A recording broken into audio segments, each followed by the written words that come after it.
Pemirsa, penyidik KPK malam tadi menggeledah rumah dinas Menteri Kelautan dan Perikanan. Prosesi penggeledahan di rumah dinas mantan Menteri KKP Edi Prabowo turut membawa barang bukti 8 sepeda.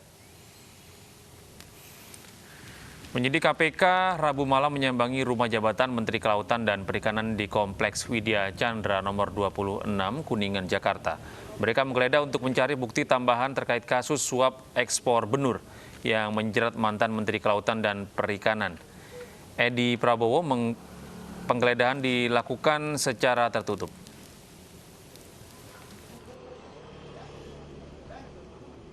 Berdasarkan informasi yang kami terima, malam ini tim penyidik KPK masih melakukan kegiatan penggeledahan di rumah jabatan Menteri Kelautan dan Perikanan.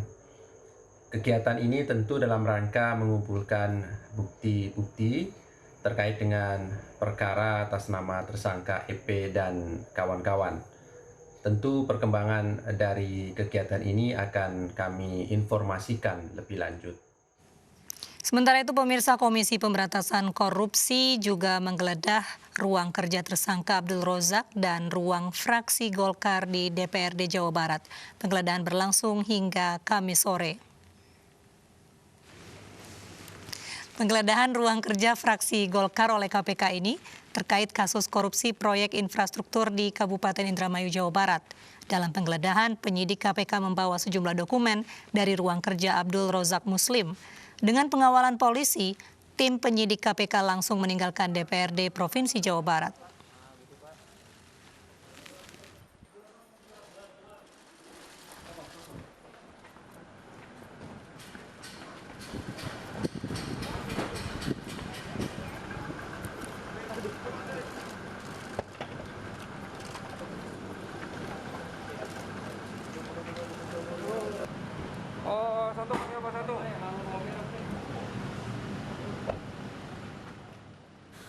Kuasa hukum tenaga ahli utama kantor staf Presiden Ali Mokhtar Ngabalin pada Kamis sore mendatangi Polda Metro Jaya untuk melaporkan kasus hoaks yang menimpa dirinya. Kuasa hukum melaporkan 2 media online serta 2 orang yang diduga menyebarkan informasi palsu.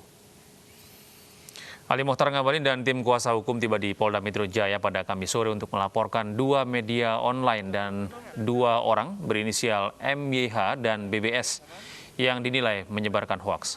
Ngabalin melaporkan soal dituduh keterlibatan dirinya dalam kasus korupsi ekspor benih lobster yang tengah bergulir di KPK.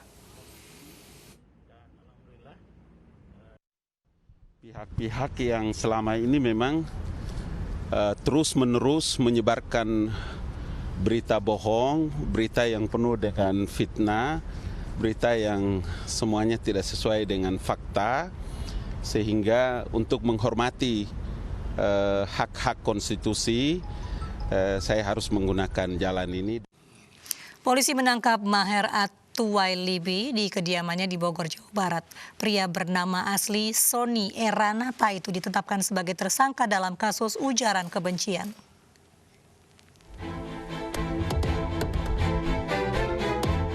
Bareskrim Polri menangkap Maher Atuwailibi di kediamannya di kawasan Bogor, Jawa Barat, Kamis dini hari. Maher ditangkap atas beberapa laporan, salah satunya terkait dugaan tindak pidana pencemaran nama baik terhadap Habib Lutfi bin Ali bin Yahya. Saat itu Maher mengunggah foto Habib Lutfi di akun Twitternya dan dianggap melecehkan. Melalui akun Instagramnya, Gus Miftah menyayangkan mengenai cuitan Maher yang dianggap menghina Habib Lutfi ini. Padahal sebelumnya Maher meminta untuk menghormati para Habib. Saya jadi mikir, ada apa dengan Anda? Di satu sisi diminta untuk menghormati habaib, sementara di sisi lain Anda menghinakan habaib. Saya diajarkan oleh guru-guru saya untuk menghormati zuriyahnya Rasulullah Muhammad SAW. Kenapa? Karena mereka adalah ahlu baitil Mustafa Tuhuri. Mereka itu adalah ahli bait yang suci. Bahkan dikatakan la yuhibbuna ahlul bait illa mu'minun taqi, tidaklah mencintai ahlul bait kecuali mereka orang yang beriman dan bertakwa. Wala yabghaduna ahlul bait illa munafiqun saqi, dan tidak membenci ahlul bait kecuali mereka orang munafik dan orang-orang durhaka.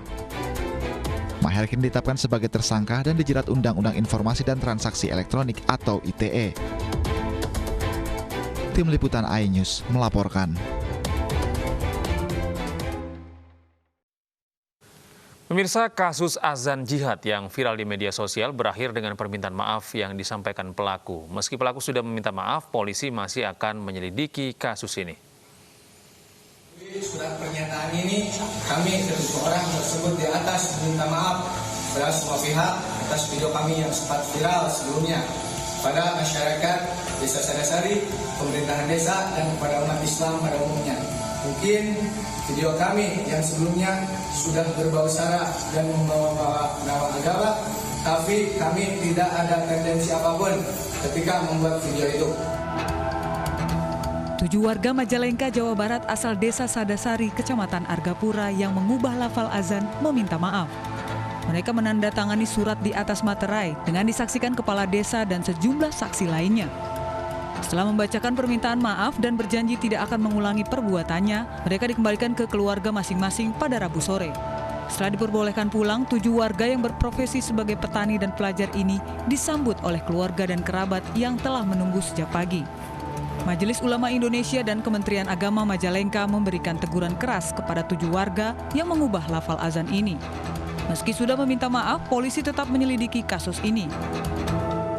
Dari yang kita lakukan pemeriksaan, ya, itu menyampaikan permohonan maaf, ya, dan sudah kita dengar bersama permohonan maaf, ya, dari yang kita lakukan klarifikasi, dan kita rasa klarifikasi sudah cukup. Asyhadu anna Muhammadar Rasulullah. Hayya 'alal jihad. Hayya 'alal jihad. Hayya 'alal jihad. Sebelumnya jagat maya dihebohkan dengan viralnya video azan yang diubah lafalnya. Seharusnya lafaz azan dikumandangkan untuk memberikan tanda waktu sholat di masjid, namun diubah oleh beberapa orang dengan ajakan berjihad. Diduga video lafaz azan yang diubah terjadi di beberapa tempat seperti Petamburan, Jakarta, dan Jawa Barat. Polisi serta ulama mengimbau warga agar tidak terprovokasi dengan beredarnya video viral ini dengan menjaga keamanan dan ketertiban. Dari Majalengka, Jawa Barat, Muhammad Zeni Johadi, iNews melaporkan.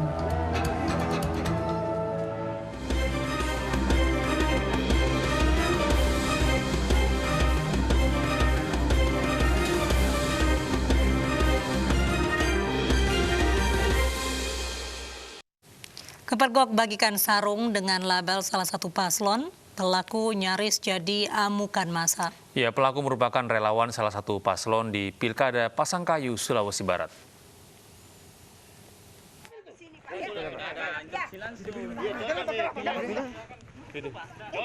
Kesal akibat bagikan sarung dengan tempelan label salah satu paslon Pilkada Pasangkayu, Sulawesi Barat, warga di Kecamatan Duripoku, Kabupaten Pasangkayu, Sulawesi Barat mengusir pelaku. Dari rekaman video amatir, pelaku diusir saat hendak membagi-bagikan sarung. Pelaku merupakan relawan dari paslon nomor urut 1 calon bupati dan wakil bupati Kabupaten Pasangkayu. Warga yang sudah berulang kali menemui hal seperti ini kesal hingga melaporkan aksi pelaku ke Bawaslu. Sementara Bawaslu menilai aksi ini tidak termasuk dalam pelanggaran. Sarung dikategorikan sebagai bahan kampanye dengan kategori pakaian sebagaimana diatur dalam PKPU nomor 12 pasal 26 ayat 1 huruf A. Berdasarkan hasil kajian kami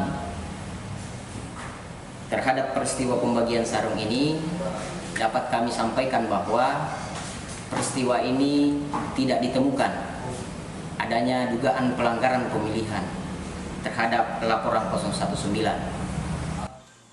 Dari Pasangkayu, Sulawesi Barat, Yunus Suparlin, iNews melaporkan. Dan pemirsa, berikut ini adalah agenda pemilihan kepala daerah tahun 2020. Masa kampanye Pilkada akan berakhir hingga 5 Desember 2020. Sedangkan masa tenang selama 3 hari akan dimulai pada 6 sampai 8 Desember 2020.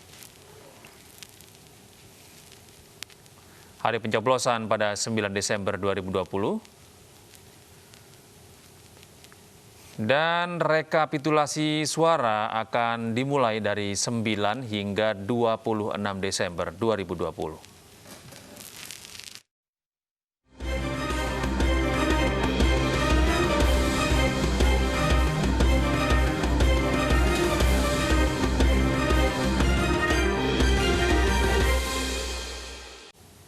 Pemirsa, Inggris pekan ini akan menjadi negara pertama di dunia yang melakukan vaksinasi COVID-19 kepada warganya. Ya, informasi mancanegara akan kami sampaikan usai jeda berikut.